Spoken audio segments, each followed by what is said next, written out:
اعوذ باللہ من الشیطان اللعین الرجیم بسم اللہ الرحمن الرحیم الحمد للہ الذی ہدانا لہذا وما كنا لنہتدی لولا ان ہدانا اللہ۔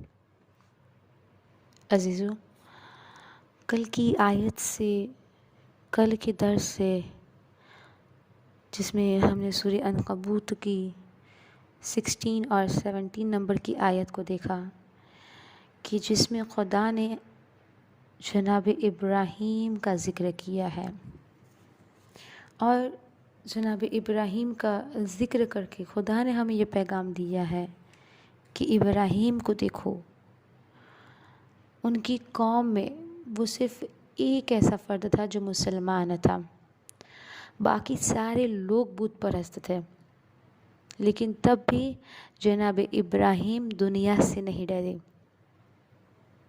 کیوں؟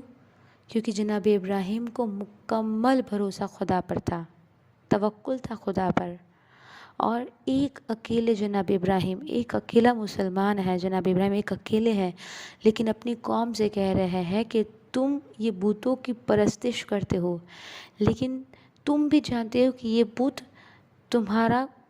تمہارے لیے روزی رزق نہیں دیں گے، یہ بت تمہیں رزق نہیں دیتے، بلکہ تم جھوٹ بولتے ہو، تمہیں خدا رزق دینے والا ہے۔ تو ہمیں اس آیت سے ہمیں یہ پیغام ملا، زندگی کی ایک حقیقت یہ بیان پتہ چلی کہ خدا کہہ رہا ہے کہ کبھی کسی کے آگے نہ جھکنا، کبھی کسی کے آگے نہ جھکنا، کبھی کسی انسان سے امید نہ لگانا۔ اور عزیزو، پھر ہم نے دیکھا کہ خدا کہتا ہے کہ جو بھی مجھ سے امید لگائے گا، میں اس کے لیے وہاں سے راستہ بنا دوں گا کہ جہاں سے تم نے تصور بھی نہ کیا ہو، جہاں سے تم نے گمان بھی نہ کیا ہو۔ یعنی جب سارے راستے بند ہو جائیں گے نا، تو میں تمہارے لیے وہاں سے راستہ بنا دوں گا کہ جہاں سے راستہ نہ بھی بنتا ہوگا۔ تو یہ وہ خدا ہے، ہمیں اس خدا پر مکمل توکل ہونا چاہیے، یقین ہونا چاہیے، کیونکہ جب خدا نے قرآن میں کہا ہے کہ میں دوں گا، تم گناہ چھوڑو، میرے حکم پہ عمل کرو، اگر مجھ پہ بھروسہ کرو گے تو میں یقیناً تمہیں وہاں سے رزق دوں گا جہاں سے تم نے سوچا بھی نہ ہوگا۔ تو جب خدا کہتا ہے تو یقیناً کرتا بھی ہے، کیونکہ یہ کائنات خدا چلا رہا ہے، ہر خیر خدا ہمیں دے رہا ہے، تو پھر ہم کیوں انسانوں سے اپنی امیدیں لگائے؟ ہمیں چاہیے کہ ہم انسانوں سے اپنی امیدیں سمیٹ لیں۔ اور آج اس درس میں یہ سن کے پریکٹس کیجئے، اگر اب تک بھی ہم کسی سے امید لگائے بیٹھے تھے، ہمیں کسی انسانوں سے امید تھی، تو ہم آج سے عہد کریں کہ ہم اس سے امید نہیں رکھیں گے۔ کیوں؟ جب حضرت موسیٰ کلیم اللہ کے پاس ملک الموت آیا، عزیزو، روح قبض کرنے کے لیے جب ملک الموت جناب موسیٰ نبی کے پاس آیا، اب عزیزان محترم، جناب موسیٰ نبی کے پاس آیا اور آ کے کہتا ہے کہ اے موسیٰ نبی، میں آپ کی روح قبض کرنے آیا ہوں۔ اب جناب موسیٰ نبی کہتے ہیں کہ اچھا، ایک کام کر، مجھے ایک سجدہ کرنے دے۔ کہا مجھے اتنی مہلت دے۔ جب جناب موسیٰ نبی کو پتہ چلا تو کہا کہ اے ملک الموت، مجھے اتنی مہلت دے کہ میں ایک سجدہ کر سکوں۔ اب جناب موسیٰ نبی نے سجدہ کیا، لمبا سجدہ تھا، ایک بار کی اس سجدے میں خدا سے گفتگو کرنا شروع کی۔ کہا بار الہ، مجھے اتنی مہلت دے کہ میں اپنے گھر والوں کو ودا کر دوں۔ اب نبی اللہ ہے، ان کی دعا تو ضرور قبول ہوگی۔